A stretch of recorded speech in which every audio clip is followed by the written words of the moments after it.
Ladies and gentlemen, this is JudgeSpektre. Now, my comrade Doc Giro some months ago posted a video reviewing the Dragonball Z Budokai Tenkaichi 2 soundtrack. Now, I had intended to follow his video with a review of my own. Things came up and I wasn't able to do that at the time. Now that time has passed, I intend to pick up where I left off on that. And so today I bring to you my thoughts on the Dragon Ball Z fighting game series. It should be worth noting that I really did not like the first two Dragon Ball Z Budokai games that were released on the PlayStation 2. I wasn't really a fan of those. I just didn't really like the way they played. It wasn't until Budokai 3 came out that I really started to take an interest in it. I thought that was the most polished one that they had released so far, and I really enjoyed it. Now, Dragon Ball Z Budokai 3 was the last game of that particular style to come out for quite a few years. The next game to be released would be Dragon Ball Z Budokai Tenkaichi, and this is when I really started to actually like the series a bit more, because while I do admit that I think the Budokai games had the better fighting engine, Tenkaichi was more along the lines of what I would call a simulation of the show itself. Watching gameplay footage of Tenkaichi, I could oftentimes be tricked into thinking I was actually watching footage from one of the fights in the series. It was definitely quite a lot of fun to play, although I have to say that there are quite a few blocks and counters and combos, and it can be kind of annoying trying to memorize exactly how to do all this stuff. And secondly, not all of the combos seem to work when you enter them in, which is kind of annoying. Also, another nagging problem I had with the first Tenkaichi game is the fact that I think they talked about having quite a lot of characters, when in fact the only way they ended up with quite a lot of characters in the game is because they counted each transformation a character would have as a separate character, meaning that if you wanted to pick Super Saiyan 2 Goku, you would have to pick that individual character from the main menu. You would not be able to start out as Goku and power up to Super Saiyan 2. There were no in-game transformations, which was a very big problem for me. I really didn't like that because it seemed like more of a cheap way to pad the roster. And I don't really have too much to say about Dragon Ball Z Tenkaichi 2 and 3, because pretty much after 2 they really start to blend together to me, because they don't really feel very different. It just seems like they add more characters with each game, and they don't really upgrade the core gameplay very much. I mean, they tweak the controls just a little bit, and maybe the graphics get a little bit better of a boost, but I couldn't really notice a big difference anywhere in terms of gameplay.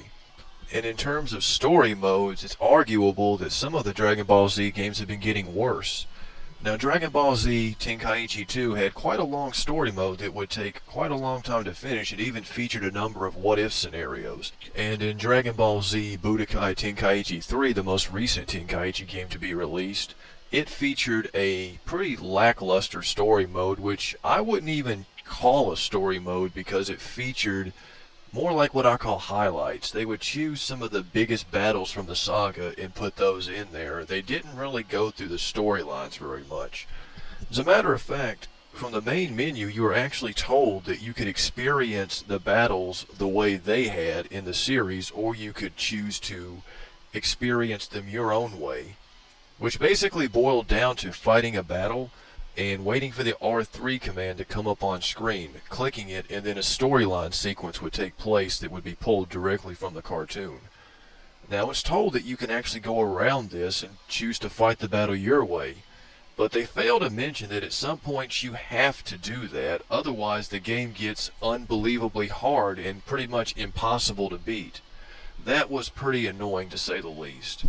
And as far as the most recent Dragon Ball Z game I can remember playing, Burst Limit, goes, I don't really have much to say to it. I look at it along the same lines as I looked at the first Dragon Ball Z Budokai game on the PlayStation 2. It pretty much starts and ends at pretty much the same place, although it does feature a few different characters than Budokai 1 does.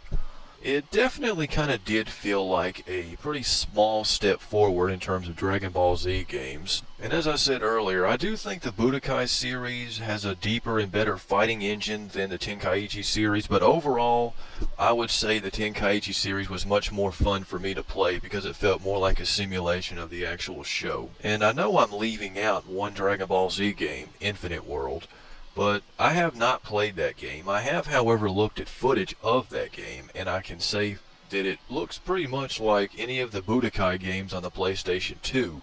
As a matter of fact, most of the moves I've seen look like they were carried over directly from that game, so I don't really see any real need to play it, really. And I know that there is another Tenkaichi game in the works for the PlayStation 3 and Xbox 360 entitled Raging Blast. And I wish I could say that I was very excited for it, but from what I've seen, it looks like it's pretty much just going to continue along the lines of Tenkaichi. I can't really see too many big advancements in gameplay. Maybe the maps will be bigger, I don't know, but I do hope that they make some steps forward in gameplay, but I don't really think that they're going to, at least not yet. I do have some hope that things will get better. And if anything, I would really like to see a departure from the Dragon Ball Z fighting game genre and go into some more adventure games. I know Dragon Ball Z sagas didn't really live up, but I think that some RPGs or adventure games based on Dragon Ball would be very good and a nice change of pace from what we've seen so far in the fighting games, because to be honest, the fighting game thing, while good, is starting to get a little bit stale.